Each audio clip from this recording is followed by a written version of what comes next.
Невидима рана. Презряват вишните в моят роден край, там, гдето янтара влачи мътни струи, където детството за мене беше рай, а времето другар в игрите буйни.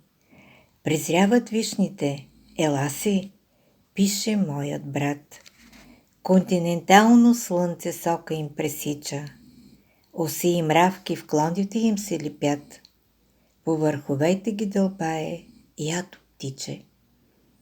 Отивай, грях е, шепне нечий глас. Гласът на мама от небето ли дочувам?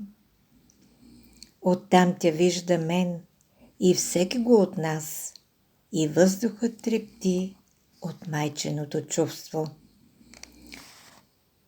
Презря ли обичта към родното у мен? Кръвта вода безцветна ли е на поета? Нима съм вече като камъка студен и ще мълча с раната невидима в сърцето. Стихотворението написа за вас Йордан Атанасов и прочете Лили Алексова.